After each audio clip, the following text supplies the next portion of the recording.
Car party షెడ్డుకెళ్లిందా? నేతలంతా తలోదారి చూసుకుంటున్నారా? Cadre లో నెలకొన్న గందరగోళానికి క్లారిటీ ఇచ్చే వాళ్లే కరువయ్యారా? ఈ ప్రశ్నలన్నింటికీ అవుననే సమాధానం ఇస్తున్నారు బీఆర్ఎస్ కార్యకర్తలు.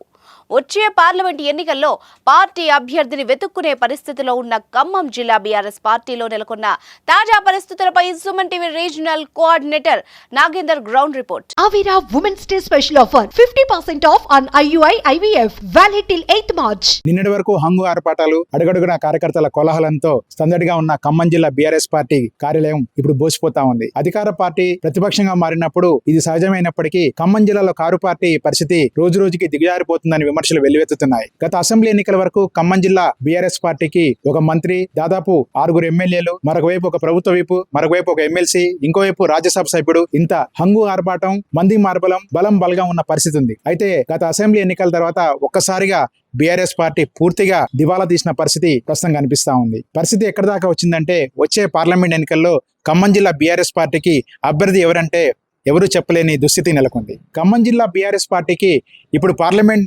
అభ్యర్థిని ఎత్తుక్కోవడం పెద్ద సమస్యగా మారుతుంది. అంతు చిక్కని పజిల్గా మారుతా ఉంది. ఇప్పటి వరకు ఖమ్మం పార్లమెంట్ సభ్యుడిగా ఉన్న సిట్టింగ్ ఎంపీ నామా నాగేశ్వరరావు ఆ పార్టీకి లోక్సభ పక్ష నేతగా, ముఖ్యమంత్రిగా పనిచేసిన కేసీఆర్ కు ముఖ్య అనుచరుడిగా ఉన్నారు. అయితే వచ్చే పార్లమెంట్ ఎన్నికల్లో ఆయన పోటీ చేసేందుకు విముఖత చూపిస్తున్నారనే వార్తలు ఇప్పుడు పార్టీ కేడర్ని అయోమయానికి గురి చేస్తా ఉన్నాయి. ఒకవైపు ఖమ్మం అసెంబ్లీ నియోజకవర్గ పరిధిలో కీలక నేతగా చక్రం తిప్పిన మాజీ మంత్రి పువ్వాడ అజయ్ కార్యక్రమాలకు దూరంగా ఉంటూ అప్పుడప్పుడు వచ్చిపోతుండడంతో ఆయన నమ్ముకుని ఉన్న కేడర్ అంతా కాంగ్రెస్ పార్టీ వైపు వలస పెడతా ఉంది.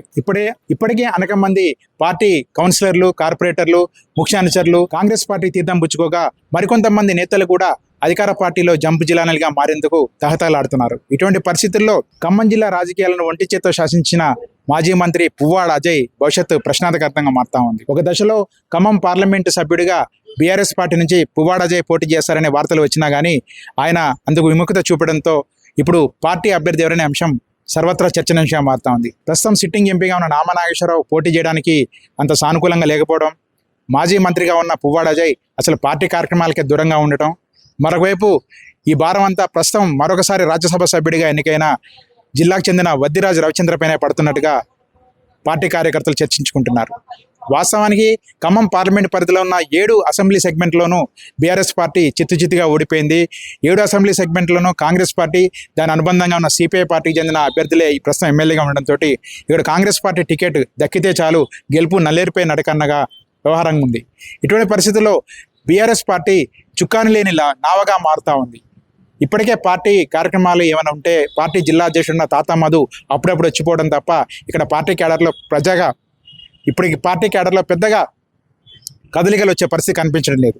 మరొకవైపు జిల్లాలో మంత్రిగా, ముఖ్య నేతగా కేటీఆర్కి కుడిభుజంగా వ్యవహరించిన పువ్వాడ అజయ్ బీఆర్ఎస్ పార్టీ వీడి జాతీయ పార్టీలకు వెళ్తారనే వార్తలు కూడా ఇప్పుడు సర్వత్రా చర్చనీయాంశంగా మారుతా ఉన్నాయి. క్యాడర్ని గందరగోళానికి గురి చేస్తున్నాయి.